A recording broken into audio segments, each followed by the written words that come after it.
Hey, what's going on? It's Jacob. Welcome back to the channel. Hope you're having a fantastic day. In this one, we're going to be talking about something that is particularly close to my heart when it comes to building online businesses, and that is Facebook organic marketing. I'm going to walk you through the core pillars of it. This is going to be really a 30,000 foot overview of the strategy, how it really works, how the different components play into each other, the things you need to be thinking about, the things you need to be doing.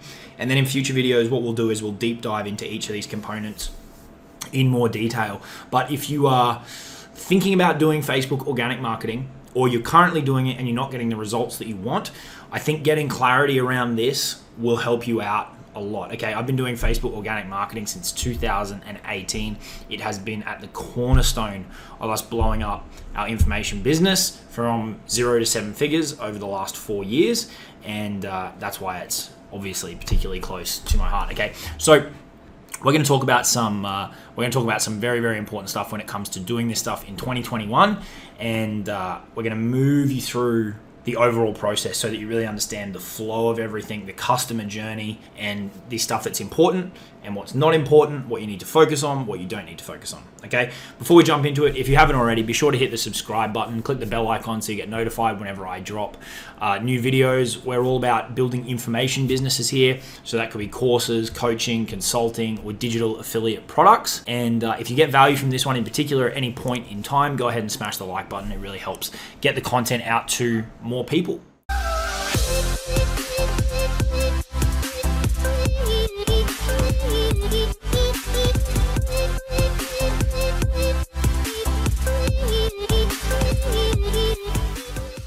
With that all said, I've got this overview document here for you on the screen, and this is going to be our prompt, and we're going to talk through some of these key pillars, and then I can show you what I'm talking about over on Facebook as well. Okay, so Facebook organic marketing all starts from your personal Facebook profile. Okay, now this is actually where the first point of confusion comes for a lot of people. They get mixed up between personal profile and a business page. Business pages are fine if you want to run ads, but if you're wanting to organically market, right, aka not spend money on ads, you need to be using your personal profile. So that's the one that you probably engage with your friends and family on. So you can make a decision: do you want to keep them around while you use it to build your business, or do you want to remove them and kind of start fresh? You can go and make a second one, but it is against Facebook's kind of terms and conditions, so you just be wary of that. But it's ultimately up to you. But when we're talking about Facebook organic marketing, we're talking about using a personal Facebook profile. Okay, so from there's really 4 things that you will do from your profile. And just to give you an example, this is my personal profile here. So this is what we do, right? We help people build their high ticket information business ecosystem from ground up to 50K plus a month. So this is my personal profile. This is where you can see 1,800 people follow me. I've also got just under 3,000 in my friends list. This is where I can create content and share kind of stuff that we've got going on. People can link over to my website at jacobcaris.com, which you should go check out and subscribe to the email list there. It's got a link to my Facebook group. There's a bit of stuff going on, but it's all centered around business. Okay, it's all centered around what we do, how we can help people. It's really the hub, I guess, of your Facebook organic marketing strategy. So to highlight a few components to you, you've got this thing at the top, which is called your cover photo. What I'd recommend that you have in there is 2 things. Tell people a little bit about what you do, and then give them some kind of call to action. The 2 primary types of call to action that people will typically give is either to a website or directly to the Facebook group. We're really focused on getting people over to jacobcaris.com so that they can join our email list, because that's where we communicate with people every day. So that's the center of our call to action at the moment. That's then repeated down in here, and this is called your bio. This is where you've got an opportunity to write a little bit about you, what you do, and give people a link.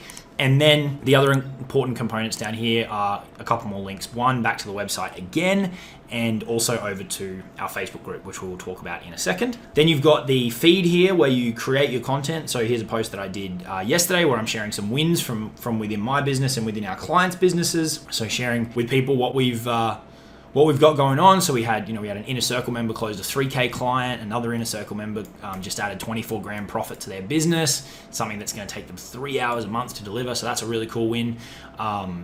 I was just talking about how I actually just officially opened the doors, so it's all very, very new. I personally closed over 27,000 in mentorship and coaching deals in the last 48 hours. We had a student close their first sale in our Super Affiliate Accelerator program.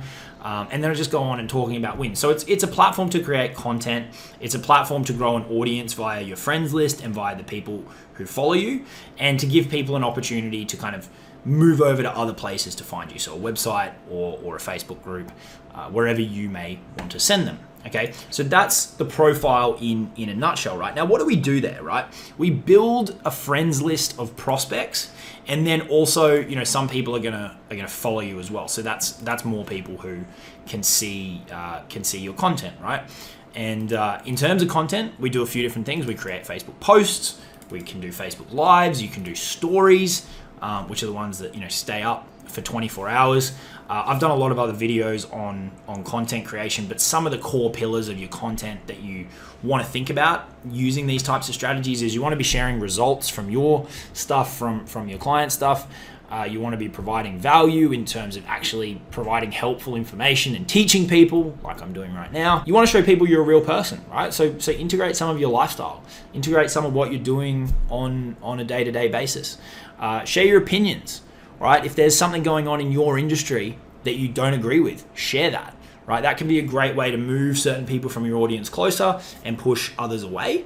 And then you can also make offers, right? You can make free offers to get people to join your Facebook group, to join your email list, or you can make paid offers. You're very flexible what you can do with your content across your posts, your lives, your stories, but they're really the main ones that you're probably going to focus on. From there, another thing that you'll find a lot of people doing with their Facebook profile is aiming to move people over to their group, right? So I've got a link here to my Facebook group, and we'll talk about that in a second. But I could also do a post saying, hey, I'm going live in my group tomorrow, which I actually am. If you aren't already a member, let me know. I'll get you a link, and then you can check out the training, right? So you can use it. You can use your profile to start funneling people into your group, which, as I've written here, this is another touch point. The more times people start to see your stuff, the more quickly they're going to build rapport with you, which is really going to help when it comes to pitching. And then the other thing you'll do off your profile, which is really, really important, is generating conversations. Okay. Now, we don't do all of this just for fun. We do this because we want to sell stuff. And if you're selling higher ticket information products like we focus on here, a lot of that's going to happen on a one-to-one basis, either through Facebook Messenger or on a Zoom call. So generating conversations with the people who follow you and with the people in your friends list is a really, really critical component of monetization, of going from creating the content and doing the marketing, moving into your sales process. So that's really the core of how your profile works, where it fits into the grand scheme of things with Facebook organic marketing, what you'll use it for, what you can do with it. It's really the first place to start, right? We're about to talk about groups in a second. You can start and just use your profile and you'll be fine until you're doing like 10, 20K a month. But we've also had people who start using their group straight away, start building a group straight away. Either or, it doesn't really matter. But if you prefer to be focused on just one thing, you need to start with your profile. You could get that rolling and then look to add a group in time. From there, we move into what we've mentioned a couple of times, which is building a Facebook group. So this is either something you can do right away, if you wish, if you've got the capacity, if you've got the time, or you can wait till your profile is profitable and you want to start growing a bigger audience, giving people another touch point for you, all of those kind of things, okay? So very similar purpose, just done in a different way, right? So this is my Facebook group over here. We've got 3,500 members. We did have 5,000, but I did a big cull of people who weren't active and weren't engaging.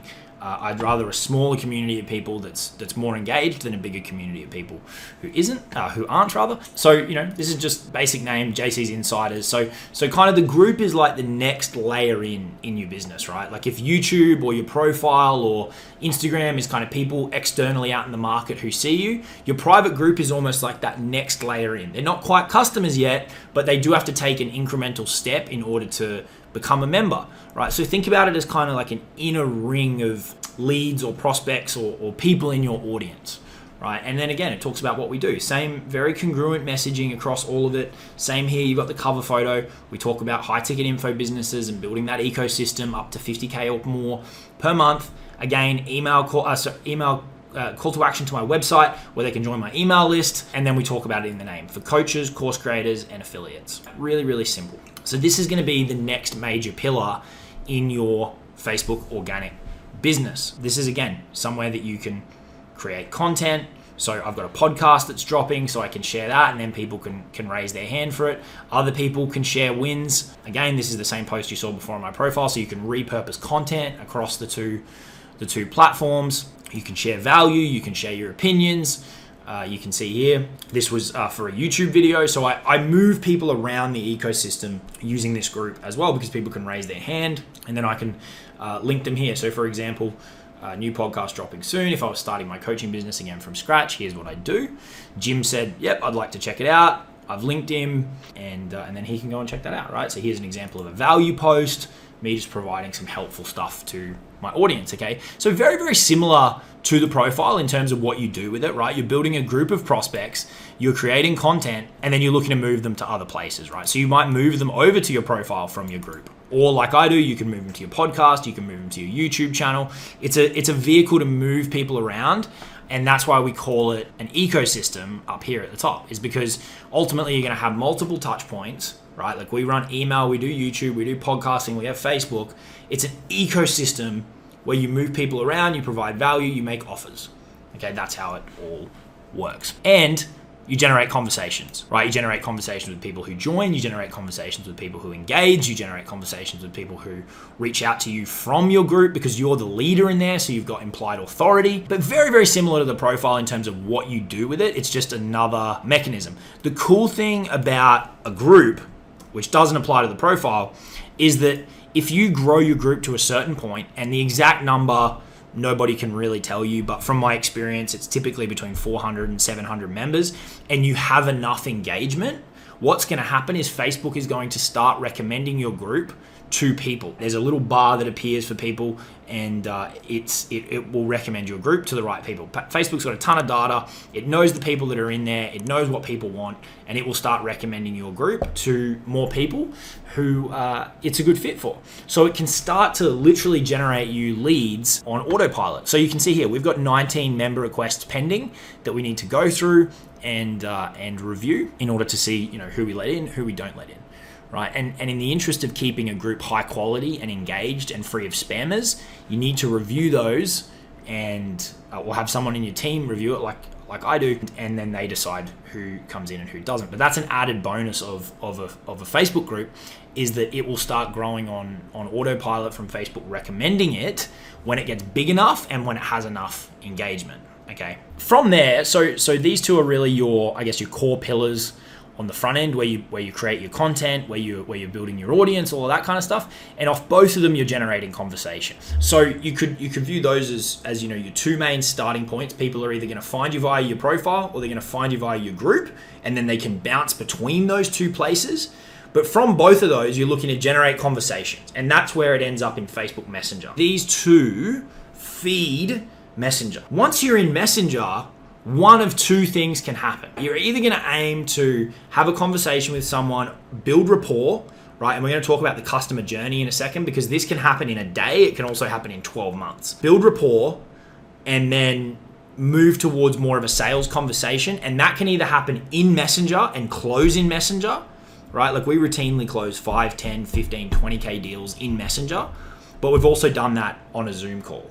So it's very flexible. View Messenger as almost like your funnel, right? It's where you're taking leads and you're moving them towards a purchasing decision. So a lot of cool stuff can happen in Facebook Messenger. We'll do a future video where we dive into that in more detail, and I can hook you up with frameworks and stuff. But ultimately, Messenger will potentially lead to a Zoom call, right? But either way, either directly from Messenger or from Messenger to a Zoom call, the goal is to get your offer in front of people so that you get paid. That's the flow of Facebook organic marketing. You're building your friends list, you're creating content in order to nurture that audience, right? Maybe you move them over to your group, you're generating conversations. Same out of the group. Then they're in Messenger, you build rapport, you build a relationship. When the opportunity presents, you pivot the conversation to a business type conversation. You see if they've got a problem you can help with.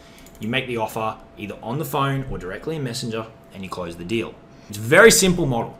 A brilliant place to start for free. Facebook profile's free to get. You can connect directly with people, which means you can handle their objections directly, and you can sell high ticket stuff because you're selling one-to-one. So that's an overview of how the organic model works. The other thing that I wanted to touch on in this video while we're talking, high level strategy, is understanding the typical customer journey. A lot of people forget that the customer journey is a real thing. What happens with a lot of people who get into the Facebook organic marketing game is they're like, I sent out a message today and they didn't buy, and so they give up. They think that lead is dead.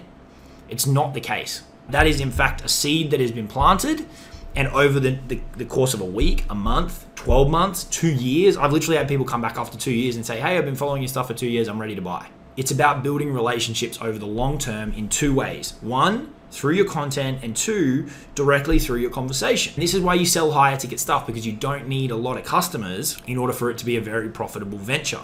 Okay, so let's just quickly talk about the typical customer journey. So a prospect's either going to see your profile or find your group. And this could be from you adding them as a friend, them adding you as a friend, them requesting to join your group. Regardless, they somehow come in contact with you and your business, and they see this information. They see, Jacob helps people build high ticket info businesses. Maybe they check out the website, they start reading, they're like, that's awesome. That's something I'd really be interested in. Maybe they start engaging, they start, typing comments on your posts, or they start watching your Facebook stories, and they start to get involved in you and your world, right? That's how it all begins, okay? So you connect, right? Either you accept them as a group member or you get connected as friends. From there, they start consuming all of your stuff, right? Maybe you drop out some lead magnets that they can consume, a PDF, a video, whatever, and the relationship starts to build. Now, these are leveraged ways to start building the relationship, because you don't have to do it one-to-one, right? So you could have, if I looked at my Facebook stories right now, there's probably 100 people who have watched them in the last, 12 hours. The next phase of that is you start to connect directly with people. Either you outbound them or they might inbound you, okay? Ultimately, you're probably gonna have a bit of a balance of both. And that's how you can progress the relationship even further, is through a direct conversation. And people freak out about this, but it's not that hard. You just need to be a real person. That seems to get lost online, or when marketing and sales become involved. It's not that hard. If you talk to them about stuff that they're interested in, and ultimately see, is there an opportunity here to do a transaction? Is there an opportunity here where I can help you with something? And some people don't like this. They think it's a bad thing. If you're in business and you want to sell stuff, in no way directly connecting with people like this is a bad thing. That's my view on it, and it's worked very, very well for us. Okay, so they consume your content, you connect directly, rapport is built, and then ultimately you diagnose, can I help this person or not? And you either move them to a call and close the sale, or you close the sale directly in Messenger. And then you rinse and repeat that process. You then go and work with that client, get them amazing results. You get social proof, that feeds back, that's more content, and this thing starts to create a big flywheel. Right? The compound effect can really, really kick in. So you're seeing a prime example of that right here, right? Like, these are people that have purchased from me via Facebook organic marketing. I've helped them get a result, and now I can share that as part of my content, and that's going to bring me more clients, right? So you can see how this process can be repeated, and it can really grow, and you can build momentum over time. So hopefully that gives you a good, solid grounding and foundation in Facebook organic marketing. We'll do more specific videos on each of these core pillars so that you can understand how they work and how they work into each other.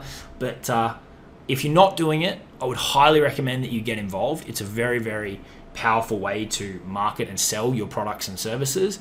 And if you're doing it, but it's not quite working out, feel free to drop me a message and let's have a chat about if we can help you out. All right, you can add me on Facebook, you can jump into the group, the link will be in the description, and we can have a chat about, I can look at what you're doing and I can see, what are you doing well, what maybe you're not doing too well, and if there's a way that we can help you sort things out. Okay, so that's the first one on Facebook organic marketing. We'll have more videos coming on this topic because it's something I've got a ton of experience in. I've helped a lot of people do it in both the affiliate marketing world and the information marketing world, and I think it's one that will be a really good series of videos to have for folks. Okay, if you got any value from this one at all, be sure to smash the like button, subscribe to the channel if you have not already, and I will talk to you all soon. Cheers.